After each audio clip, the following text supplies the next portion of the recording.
इसी की आवश्यकता आन पड़ी कि आपको इस समय मेरे समक्ष आना पड़ा। कुछ समय पश्चात मैं आपको अर्घ भेंट करने आने ही वाला था। आज मैं अर्घ लेने नहीं आया हूं पुत्र, तो मैं एक चेतावनी देने आया हूं।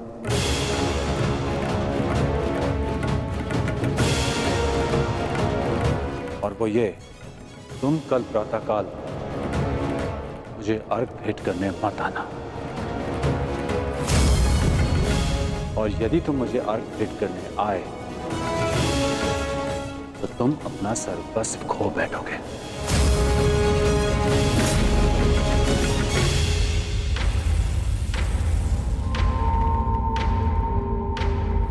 हाँ पुत्र, मेरी विनती है तुमसे, कल प्रातःकाल तुम मुझे अर्घ देने मत आना। परंतु मैं तो आपको बचपन से अर्घ देते आया हूं। तो आज अचानक ऐसा क्या हो गया कि आप मुझे अर्घ देने से रोक रहे हैं? तुम्हारा वचन पुत्र, तुमने प्रतिज्ञा ली है, सूर्य को अर्घ देते समय यदि कोई भी तुमसे कुछ भी मांगेगा तो वो तुम उसे दान में दे दोगे। कल का अर्घ तुम्हें कुछ ऐसा दान देने पर विवश कर देगा जिससे तुम मेरा दिया हुआ आशीर्वाद सदैव के लिए खो बैठोगे। देवराज इंद्र ने तुम्हें परास्त करने के लिए षड्यंत्र रचा है। वो कल प्रातःकाल तुमसे दान मांगने आएंगे और दान में वो तुमसे कवच और कुंडल मांगे। तुम्हें ज्ञात है पुत्र? मुझे ज्ञात नहीं, परंतु आपको चिंतित देख के आभास हो गया। और यदि स्वयं मेरे पिताश्री मुझे चेतावनी देने आए हैं कि इंद्रदेव मुझसे दान मांगने आएंगे, तो इसका सीधा संबंध अर्जुन से होता है, इंद्रदेव का पुत्र अर्जुन।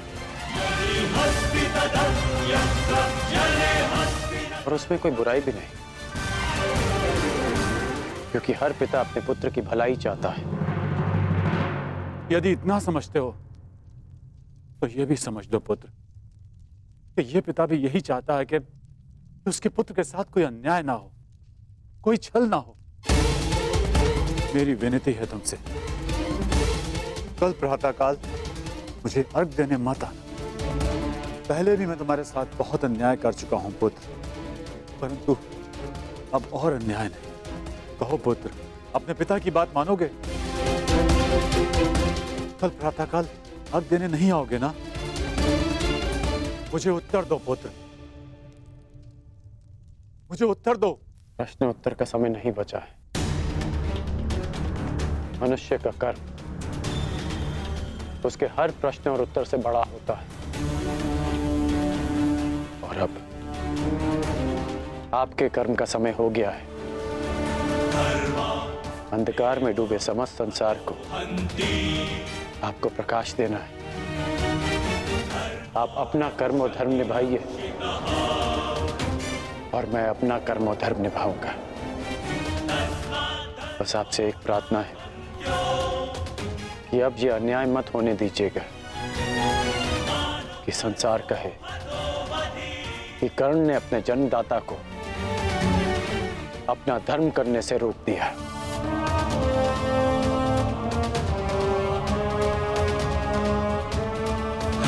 प्रणिपात पिताश्री। मुझे आशा है पुत्र, तुम मेरी विनती स्वीकार कर। कल्याण हो तुम्हारा।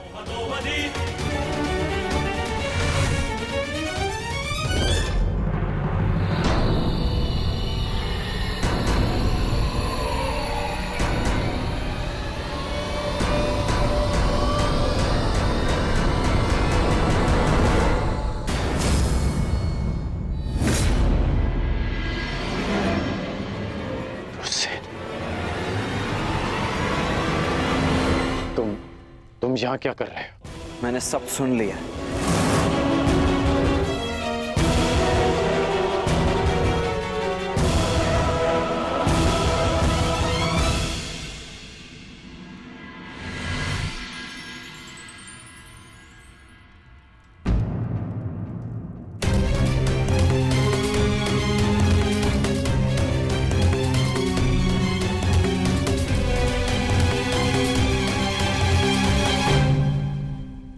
सूर्य नारायण, आप यहाँ? इस प्रकार यहाँ आने के लिए मैं आपसे क्षमा चाहता हूं, परंतु पुत्र कर्ण पर बहुत बड़ा संकट आने वाला है। उसे सावधान करना होगा।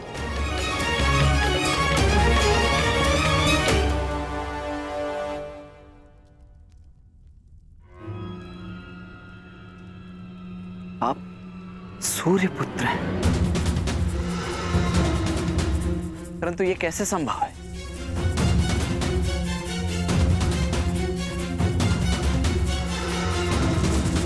मेरे जन्म से पूर्व एक स्त्री को वरदान मिला था कि वो किसी भी देवता का आवाहन करके कोई भी वरदान पा सकती थी। उस स्त्री को विश्वास नहीं हुआ और उसने इस वरदान को परखने का प्रयास किया। उसने सूर्यदेव का आवाहन किया और वरदान से बद्ध सूर्यदेव को उन्हें पुत्र देना पड़ा, परंतु वो अविवाहित कन्या समाज के भय से भयभीत हो गई और उसने उस बालक को गंगा में बहा दिया। वो बालक मैं था, जिसे पिता अधिरथ ने पाला।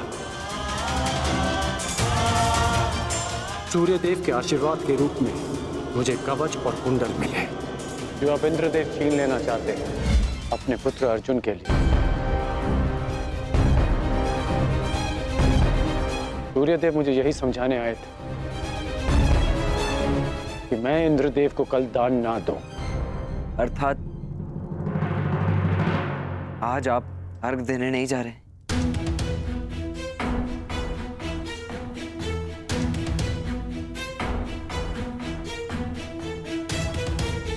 नहीं, मैं अवश्य जाऊंगा।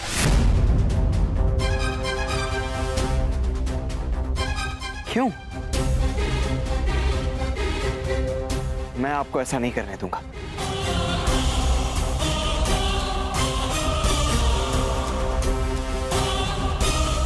मुझे क्यों नहीं जाना चाहिए? एक दान के भय से अपना संकल्प तोड़ दो, अपना सम्मान खो दो? नहीं पुत्र, ये सूत पुत्र ऐसा कायर नहीं है।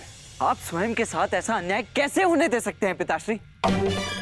आप भली भांति जानते हैं आपके साथ छल होने जा रहा है।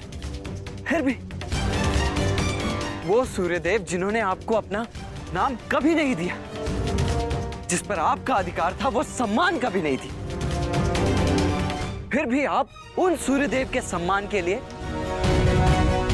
इंद्रदेव के बिछाए जाल में फंसने जा रहे हैं।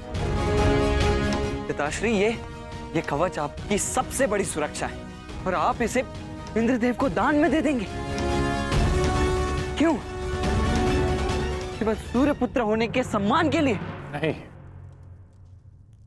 एक सूत पुत्र होने के अभिमान के लिए।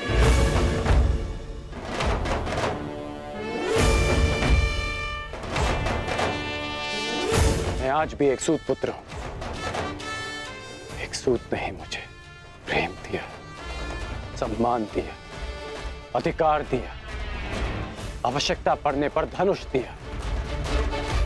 जब मैंने उससे दूर जाने की आज्ञा मांगी तो उन्होंने मुझे वो भी दी।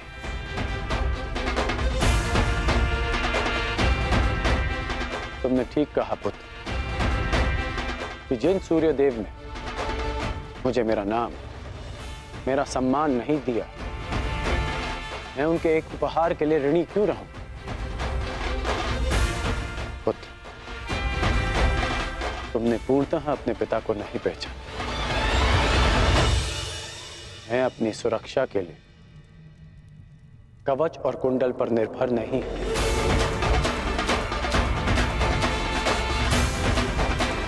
मेरी शक्ति मेरा वो साहस है जो मैंने अपनी मां राधा से पाया। मेरी शक्ति मेरा वो विश्वास है जो मैंने अपने पिता अधिरथ से पाया। मेरी शक्ति वो तिरस्कार है जो मैंने समाज से पाया। इस राधेकरण के कौशल और योग्यता को किसी कवच कुंडल की आवश्यकता नहीं है।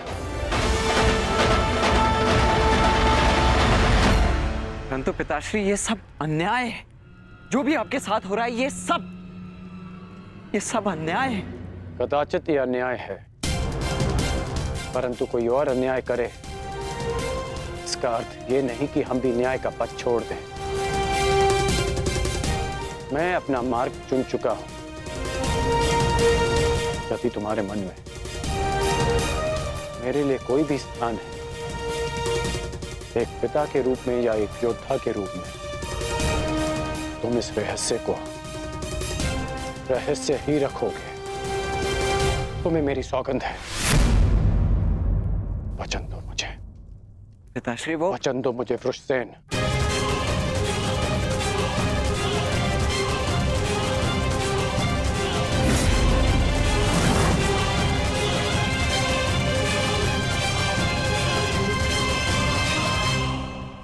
सूर्योदय का समय हो गया है और मेरे अर्घ देने का भी। अब तुम जा सकते हो।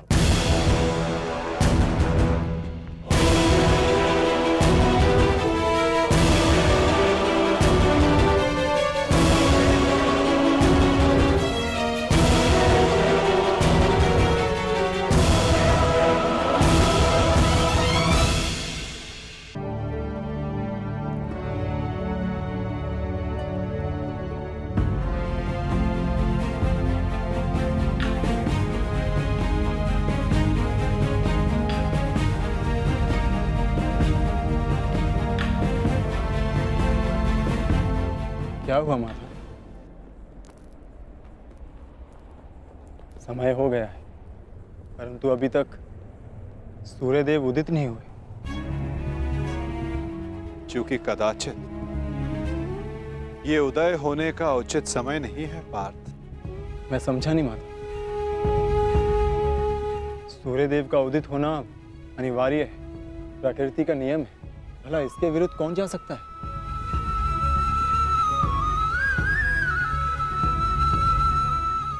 एक पिता अपनी संतान के लिए किसी के भी विरुद्ध जा सकता है पार्थ।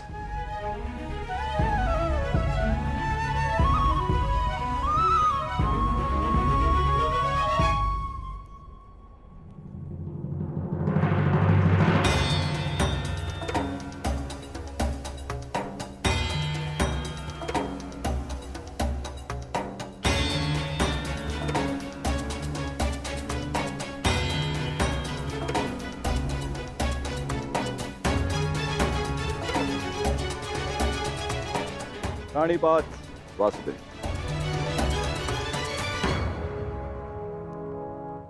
प्राणिपात गांधीवधारी अर्जुन। प्राणिपात, परंतु मैंने आपको पहचाना नहीं ब्राह्मण देव। महान व्यक्ति के पास समय ही कहां होता है किसी और से परिचित होने के लिए, परंतु महान व्यक्ति से समस्त संसार परिचित रहता है। वासुदेव का पराक्रम और अर्जुन के शौर्य से ऐसा कौन है इस संसार में जो परिचित ना हो।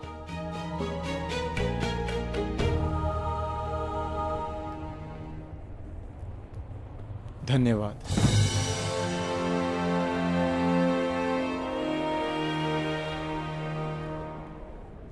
मेरा आशीर्वाद है अर्जुन, इस महाभारत के युद्ध में तुम्हारी विजय निश्चित है। तुम अपने शौर्य से अपने शत्रु पर विजय प्राप्त करो।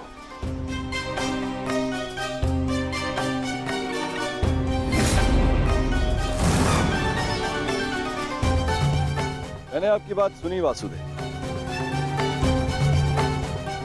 और मैंने उसके मंतव्य को भी समझा,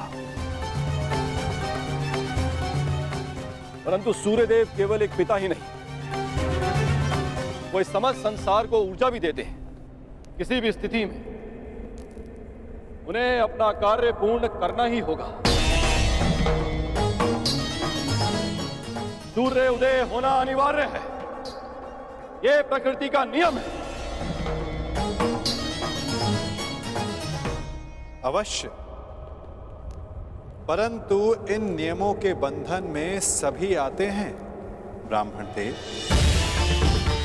सूर्य देव पर, मुझ पर भी, और आप भी। नियति चाहे प्रकृति की, चाहे देवताओं की हो, या फिर मनुष्य की, परंतु उसे समझ पाना बहुत कठिन कार्य है। आपको स्मरण करवा देता हूं ब्राह्मण देव। मनुष्य को दुर्बल समझना देवताओं के लिए घातक सिद्ध हो सकता है। ऐसा कोई विघ्न नहीं जो एक दृढ़ निश्चयी मनुष्य का मार्ग रोक सके। यदि मनुष्य चाहे तो वो पर्वतों का स्थान भी बदल सकता है। मैं मनुष्य की नियति और निश्चय को कम नहीं आंक रहा वासुदेव, परंतु किसमें कितना बल है ये तो केवल परीक्षा से ही सिद्ध होगा। कभी कभी परीक्षा में परीक्षार्थी नहीं, परीक्षा लेने वाला भी असफल हो जाता है ब्राह्मण देव।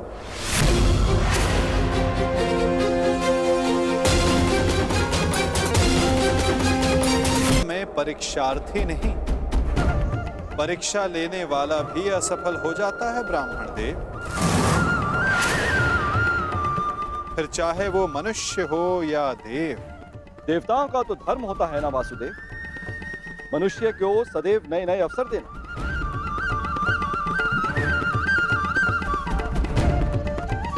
उचित कहा आपने ब्राह्मण देव, परंतु अवसर में यदि छल और भेदभाव आ जाए तो वो अवसर नहीं होता।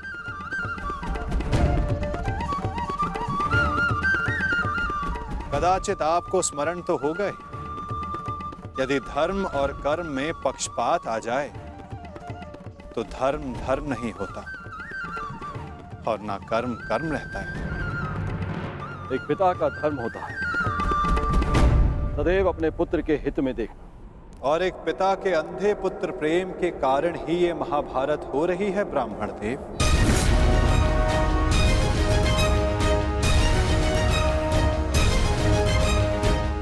मुझे पिता से कोई लेना देना नहीं। देखना यह है कि क्या एक पुत्र अपना धर्म निभा पाता है या नहीं।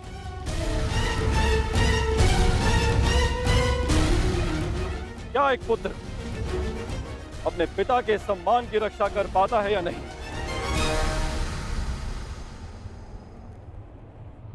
आज्ञा दें वासुदेव, मेरा प्रस्थान करने का समय हो चला है।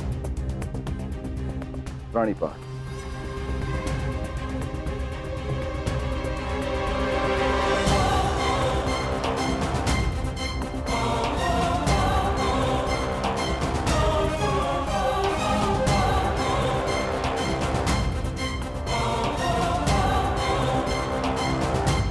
विजयी भव वत्स, विजयी भव।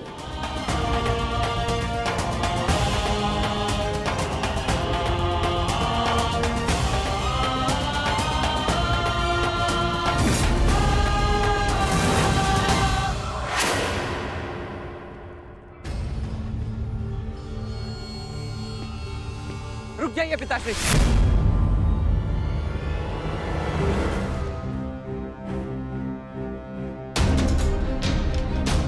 मत जाइए, अपने साथ ऐसा अन्याय मत होने दीजिए। सूर्यदेव ने आपके साथ जो अन्याय किया उसके पश्चात आप ऐसा कैसे कर सकते हैं? मैं ये सब इसलिए कर रहा हूं क्योंकि ये मेरा धर्म है, एक सूत का धर्म। हम सूत सदा देते आए हैं, युद्ध में सारथी बनकर सुरक्षा देते हैं, राज्य को समय पर कर देते हैं। आज एक सूर्य पुत्र के सम्मान का नहीं, एक सूत पुत्र के सम्मान का प्रश्न है।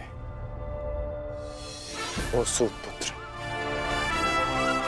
जिसने दान में मांगी हर वस्तु देने का वचन दिया है,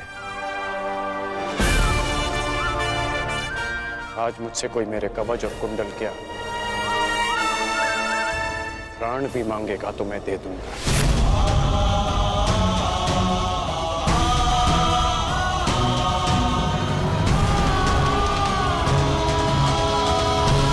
मुझसे कोई मेरे कवच और कुंडल क्या प्राण भी मांगेगा तो मैं दे दूंगा।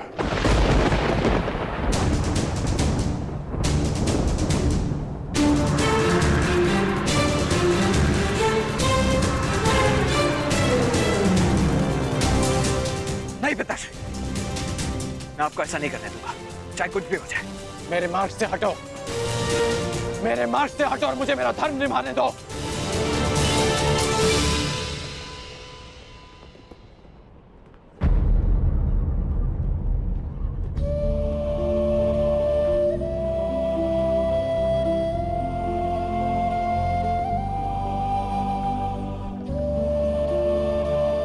कदाचित स्वयं को सूतपुत्र सिद्ध करने का यही मार्ग है कि मैं सूर्य से मिले इस आशीर्वाद को स्वयं से सदा के लिए दूर कर दूं।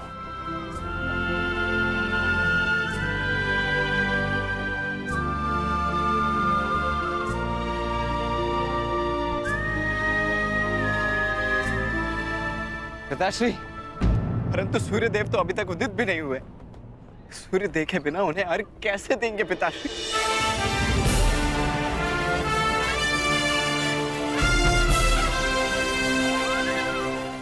सूर्य उदय होगा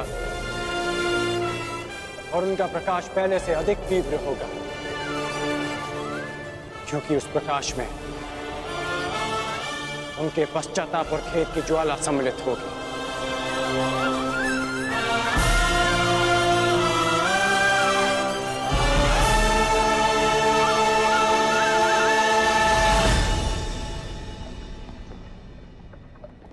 पश्चाताप तो मुझे भी है पिताश्री कि मैं आपको कभी ठीक से समझ ही नहीं पाया। परंतु मैं आपको स्वयं के साथ ये अन्याय नहीं करने दूंगा। केवल एक ही व्यक्ति है जो इस अन्याय को होने से रोक सकता है। हाँ।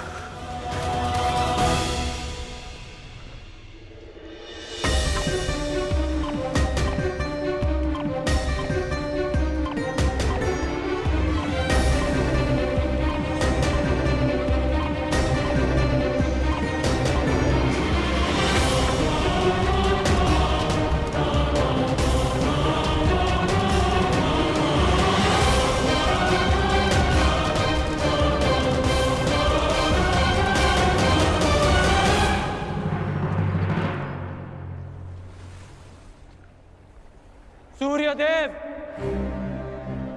ये एक पिता का धर्म होता है कि वो अपने पुत्र को उचित मार्ग दिखाए।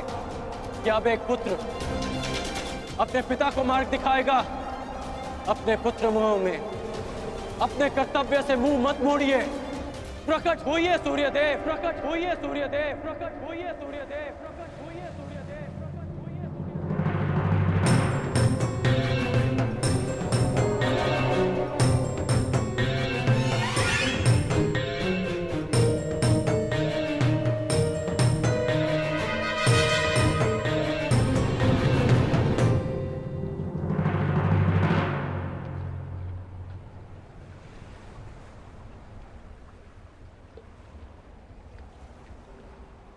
सूर्यदेव ने ना उदय होने का प्रण लिया है कर्ण।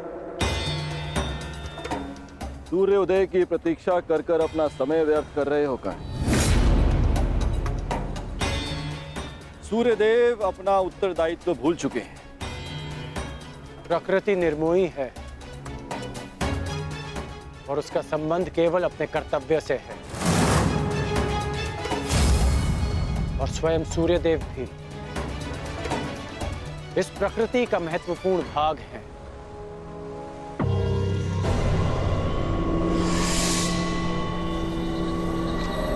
उन्हें आना होगा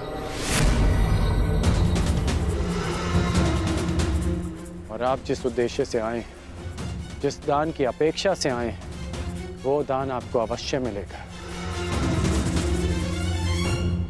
इंद्रदेव,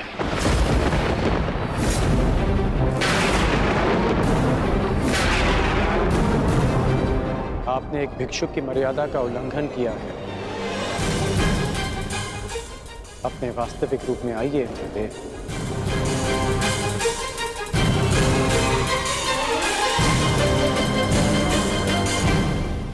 इसका अर्थ है कि सूर्यदेव ने तुम्हें पहले ही मेरे मंतव्य से अवगत करा दिया। परंतु आश्चर्य का, फिर भी तुम अर्घ देने, दान देने, भेंट देने चले आए अंगराज। सूर्यदेव ने वो किया जो एक पिता का धर्म होता है। आपने वो किया जो एक पिता का मोह होता है, और मैं वो करूंगा जो एक योद्धा का कर्तव्य होता है, वचन का पालन। और जब देवराज स्वयं भिक्षुक बनकर दान मांगने आए हैं, तो इस राधे के लिए इससे अधिक गर्व की बात और क्या हो सकती है?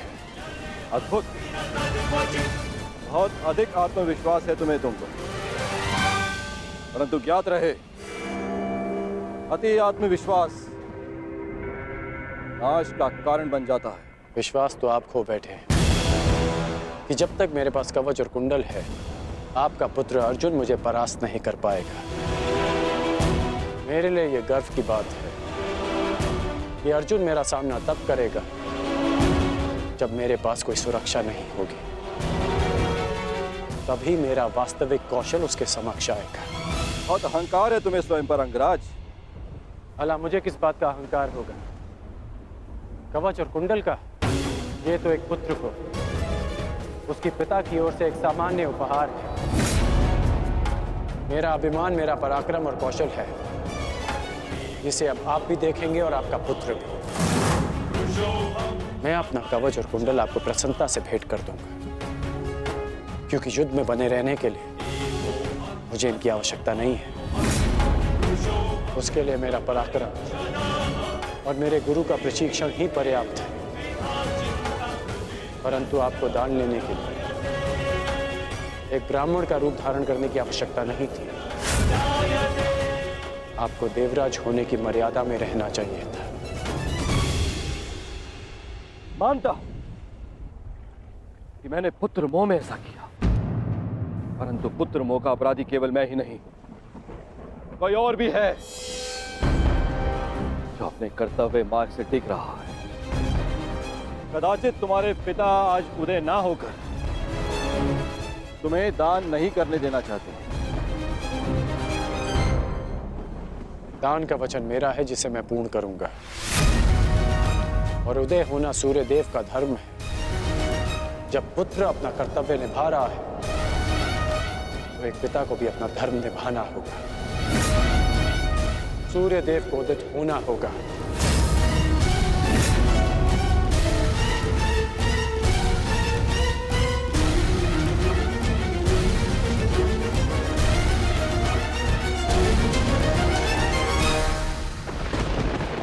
इस संसार को प्रकाश का दान देने का समय आ गया है।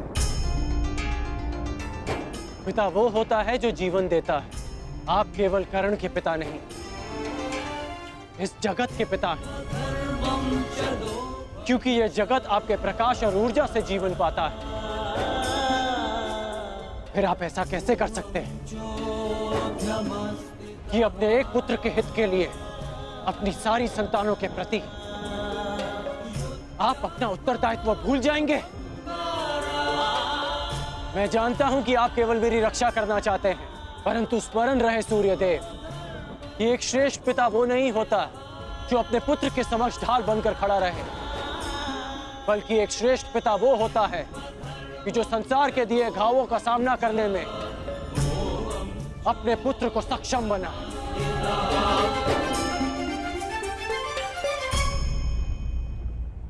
अवसर की प्रतीक्षा अवसरवादी करते हैं, छल करके अपना मंतव्य पूर्ण करते हैं।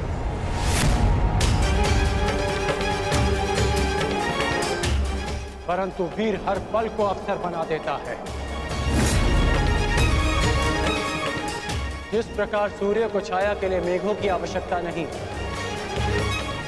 उसी प्रकार इस सूर्य पुत्र को किसी कवच की आवश्यकता नहीं।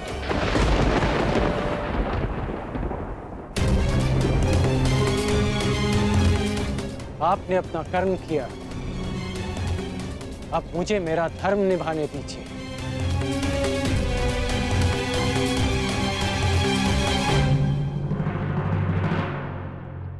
वासुदेव! वासुदेव! वासुदेव! क्या आप मुझे योग्य नहीं समझते कि मैं अपने जीवन का निर्णय स्वयं ले सकूं? अगर आपको मुझ पर विश्वास है तो ये निर्णय मुझे लेने दीजिए, ये दान मुझे देने दीजिए पिताश्री। क्या आप ये चाहते हैं कि इस युद्ध के पश्चात सारा संसार ये कहे कि कर्ण ने यह युद्ध अपने कौशल से नहीं, अपने पिता के दिए कवच के बल से जीता है? मेरा विश्वास कीजिए कि इस युद्ध को जीतने के लिए मेरे साथ जो अन्याय हुआ है और जो परिवर्तन मैं चाहता हूं वो ही पर्याप्त है। मेरा विश्वास कीजिए कि मुझे यह दान देने में कोई खेद नहीं रहेगा। आपको आपके पुत्र के इस दान पर गर्व होगा। जागिए पिताश्री, जागिए, इस संसार के सामने इस दान का साक्षी बनिए। मेरा आह्वान है कि आप उदित हो, उदित होइए पिताश्री।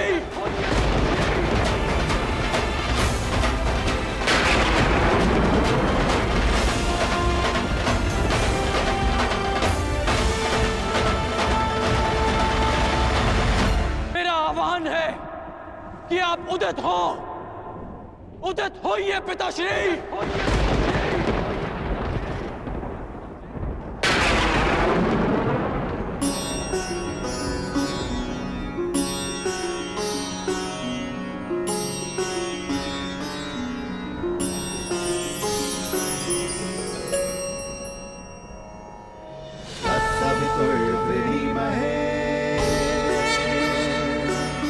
वयं देवस्य भोजनम् तत्सवितुर्वृणीमहे वयं देवस्य भोजनम् श्रेष्ठं सर्वसाधकं पुरं भगस्य धीमहि विश्वानि देव सवितर्दुरितानि परशुवा विश्वानि देव सवितर्दुरितानि परशुवा यदा भद्रं तन्ना आसुवा यदा भद्रं तन्ना आसुवा।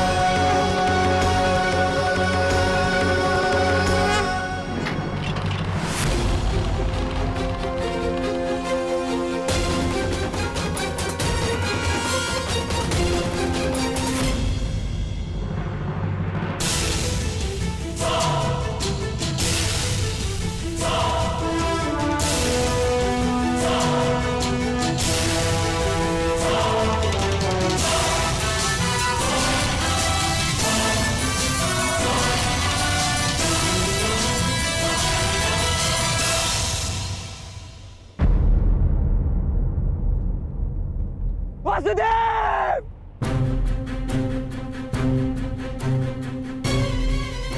शत्रु पक्ष योद्धा होकर यहाँ क्या कर रहे हो?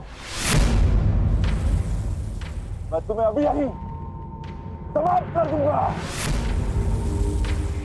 शांत विकोदर,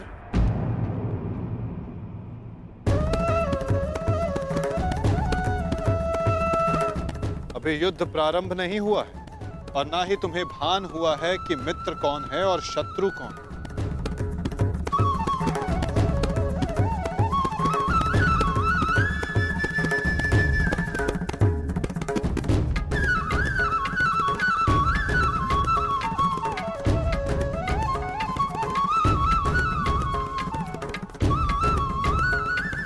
मेरे साथ आओ वृषसेन।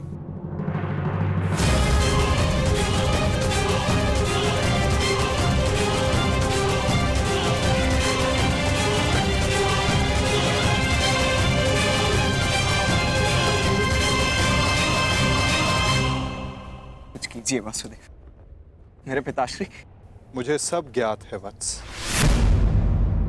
अभी कुछ क्षण पूर्व इंद्रदेव मुझसे भेंट करके गए हैं। फिर भी आपने ऐसा होने दिया क्यों? माधव, इसका अर्थ वो ब्राह्मण स्वयं इंद्रदेव थे?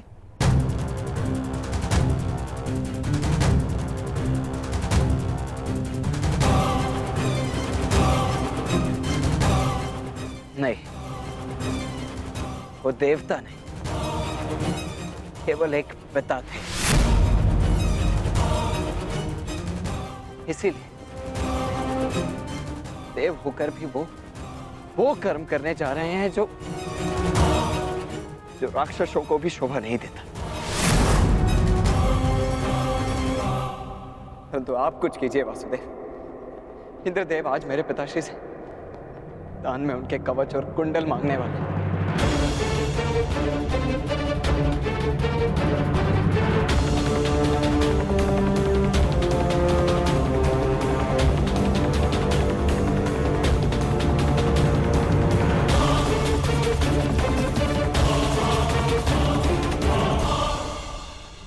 मेरे पिताश्री को ऐसा करने से रोक लीजिए, उनकी रक्षा कीजिए। कौन थे अर्जुन? अंततः वो आपके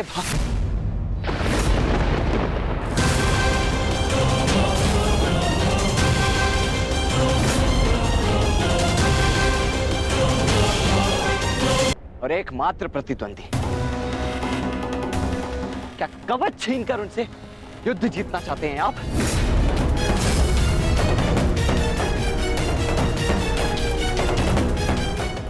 परंतु आपसे क्यों बात कर रहा हूं? आप ही के कारण तो ये सब हो रहा है।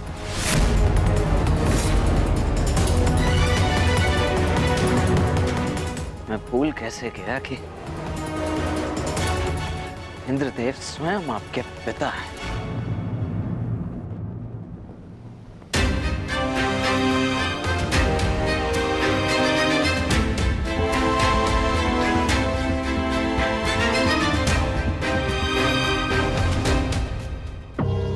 अवश्य आपने ही उन्हें ऐसा करने के लिए कहा होगा, ताकि आप द्वंद्व में मेरे पिता को परास्त कर सकें। सावधान वृक्षसेन, तुम्हें आभास भी नहीं है कि तुम किसका अपमान कर रहे हो। क्षमा करता हूं तुम, इसलिए कि तुम हमारे शिविर में आए हो, अन्यथा इस दुस्साहस का मूल्य तुम्हें तुम्हारे प्राण देकर चुकाना पड़ता। स्मरण रखना कि मैं कौरवों की भांति छल में विश्वास नहीं रखता। मैं ऐसी तुच्छ नीति नहीं अपनाऊंगा। पिता की संपत्ति यदि पुत्र भोग सकता है, तो पिता के किए दुष्कर्म भी उसे भोगने पड़ते हैं। महारथी अर्जुन,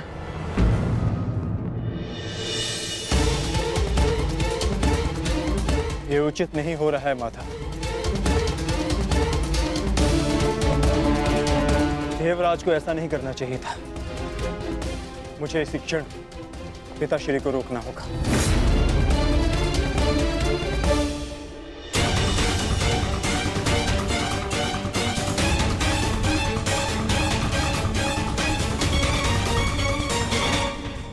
कहिए इंद्रदेव, क्या दान मांगने आए हैं आप?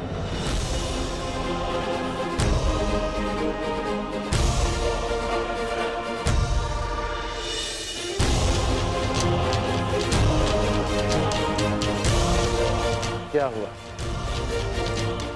यदि आप याचक बनकर आ ही गए तो दान मांगने में संकोच कैसा?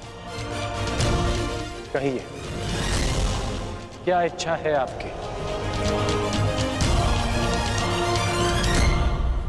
ए दानवीर कर्ण, मैं दान में तुम्हारे कवच और कुंडल मांगता हूं।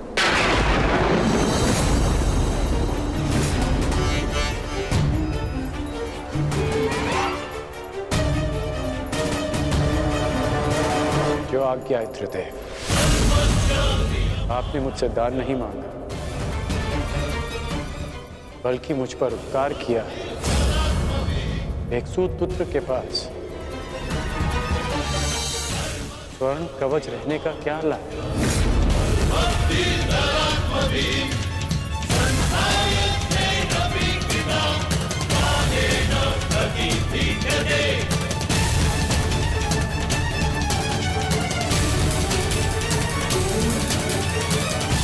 मैं आपका दान पूर्ण करने का वचन देता हूं।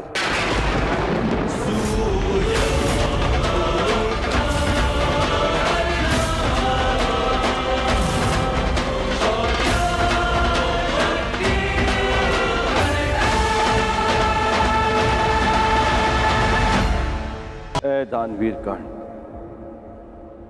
मैं दान में तुम्हारे कवच और कुंडल मांगता हूं।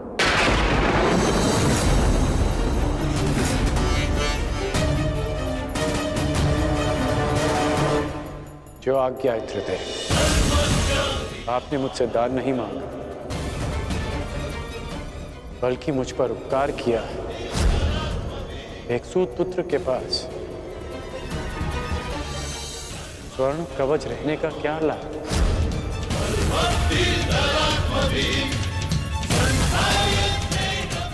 मैं आपका दान पूर्ण करने का वचन देता हूं।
ये रहा वो कवच जिसके कारण आपके पुत्र के चिंता के बाण आपके हृदय को भेद रहे थे।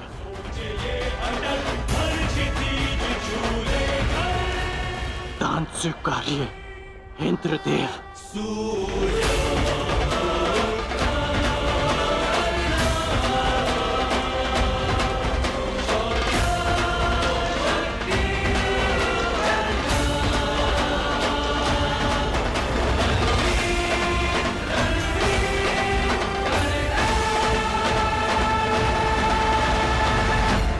इस प्रकार नहीं इंद्रदेव।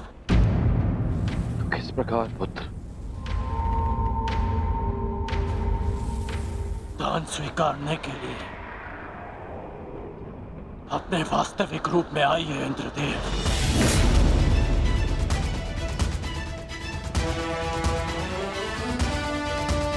ये आपके पुत्र और विलक्षण योद्धा के सम्मान के लिए कह रहा हूं मैं। उस माता के सम्मान के लिए कह रहा हूं जिसने अर्जुन जैसे योद्धा को जन्म दिया। दान में पुण्य का फल होता है। इसे छल का भाग मत बनाइए। अपने वास्तविक रूप में आइए। आइए इंद्रदेव अपने वास्तविक रूप में।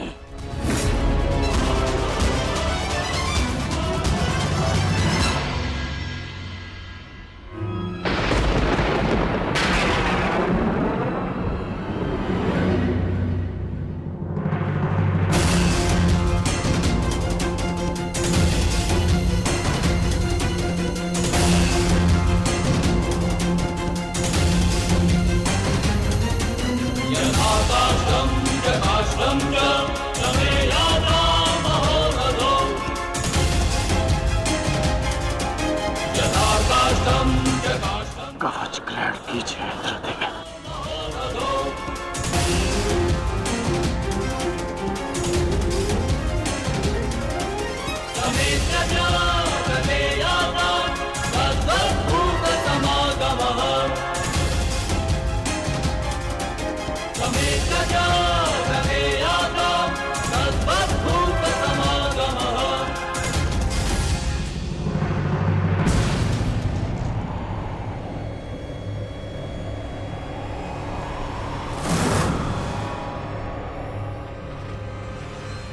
ये आपने क्या अनर्थ कर दिया पिताश्री।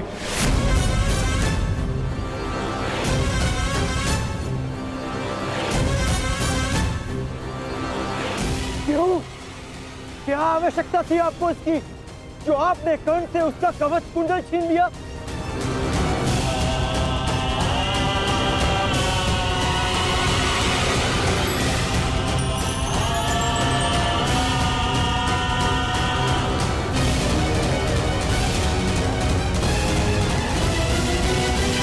मैंने तो केवल नियति के न्याय का पालन किया, एक पिता धर्म का पालन किया है।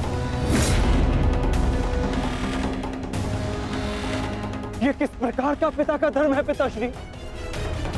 पिता का धर्म होता है अपनी संतान में आत्मविश्वास जगाना, परंतु आप अपनी संतान की शक्ति पर विश्वास ना करके कौन सा पिता का धर्म निभा रहे हैं? बताइए मुझे पिताश्री।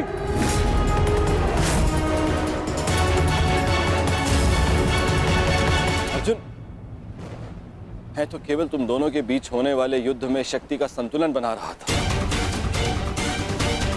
जब तक कर्ण के पास एक कवच और कुंडल थे, तब तक तुम्हारा कोई भी प्रहार कर्ण पर प्रभाव ना करता। जबकि तुम्हारे पास ऐसी कोई दैव्य ढाल नहीं। आज मैं तुम दोनों के मध्य न्यायपूर्ण ध्वंस चाहता था। न्याय नहीं, छल किया है आपने पिताश्री। छल करके आपने कर्ण से दान में उसकी ढाल मांग ली। महान बनने के लिए मित्रों की आवश्यकता होती है और उससे भी अधिक महान बनने के लिए प्रबल शत्रुओं की। परंतु आपने तो मेरे शत्रु को निर्बल बनाकर मेरा मान ही कम कर दिया। मुझे आपसे ऐसी आशा नहीं थी पिताश्री।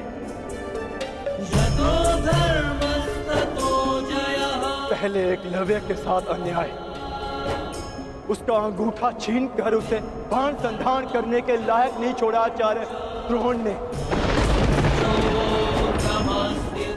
और अब आपने अंगराज से उसका कवच छीन लिया।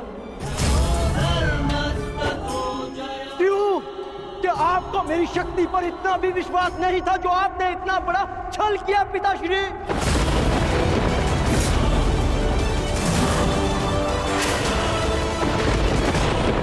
सोचा भी है आपने कि अर्जुन को इतिहास किस नाम से स्मरण करेगा?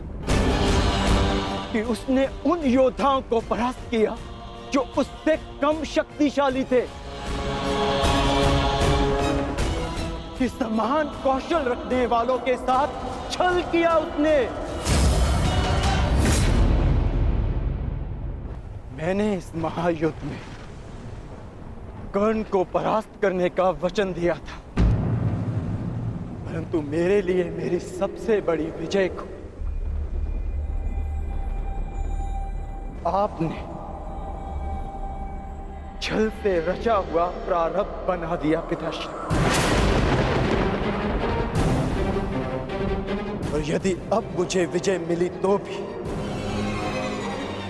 उसे आपका छल गिना जाएगा, मेरी कुशलता नहीं। प्रारब्ध क्या है उसे कोई नहीं जानता अर्जुन। मुझसे मेरे कवच को छीना है, परंतु मेरे कौशल को नहीं। ना मैं धनुष उठाना भूला हूं, ना बाण संधान करना। तुम्हें जिस द्वंद की अपेक्षा है वो द्वंद तुम्हें अवश्य मिलेगा।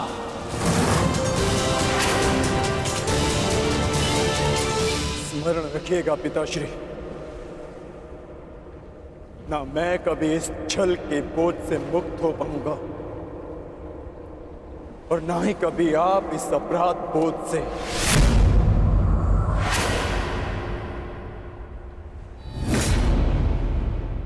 तुमने सत्य कहा पुत्र अर्जुन। ये जानते हुए भी कि मैं कौन, मेरी मंशा क्या है, किस अपेक्षा से यहां आया हूं, कर्ण ने मुझे अपने कवच और कुंडल दान कर दिए। इस दान से तुमने आत्मविश्वास का एक अद्भुत उदाहरण, एक महान परिभाषा प्रस्तुत की है। मैं देवराज ये घोषणा करता हूं, तुम्हारा ये बलिदान इस युद्ध का सबसे महान, सबसे उच्च बलिदान सिद्ध होगा। समस्त संसार में तुम महादानवीर कर्ण के नाम से प्रसिद्ध होगे।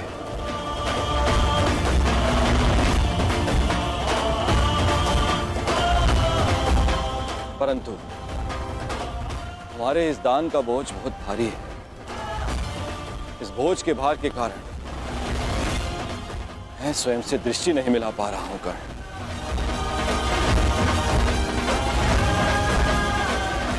इसे हल्का कर दो कर्ण। और अब मैं तुम्हें वो अस्त्र देना चाहता हूं जो समस्त संसार में किसी भी प्रकार की ढाल को वेध सके।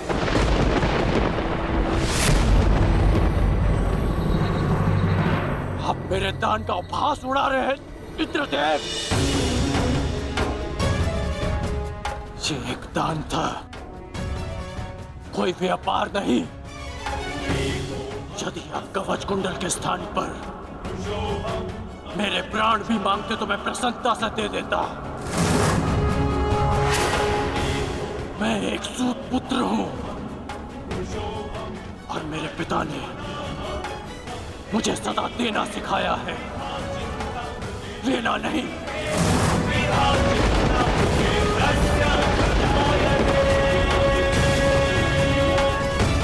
मैंने अपने दान देने का वचन पूर्ण किया। मेरे लिए यही पर्याप्त है। मुझे आपसे कुछ नहीं चाहिए। यदि तुमने मुझसे कुछ नहीं मांगा तो देवराज होने के नाते इस सृष्टि में मैं अपना सम्मान खो बैठूं। यदि मैंने तुम्हें कुछ नहीं दिया तो मैं स्वयं को कभी क्षमा ना कर पाऊंगा। मैंने दान के रूप में तुमसे तुम्हारी ढाल छीनी। मांगो, मांगो जो वरदान मांगना है मुझसे।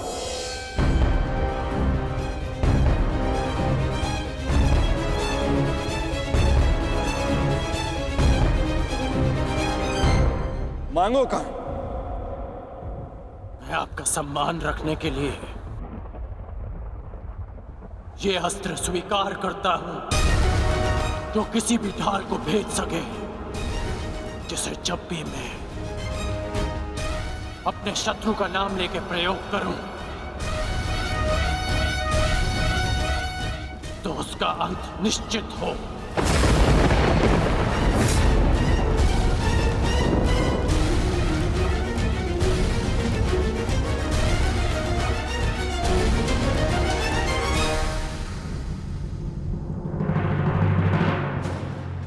ठीक है,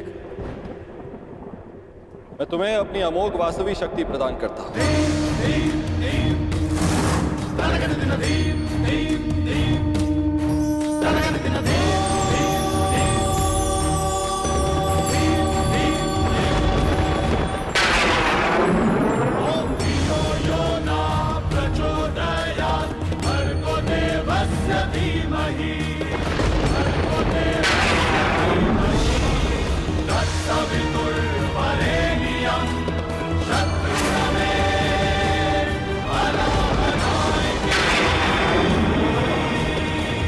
इस शक्ति को जिसका नाम लेकर संधान करोगे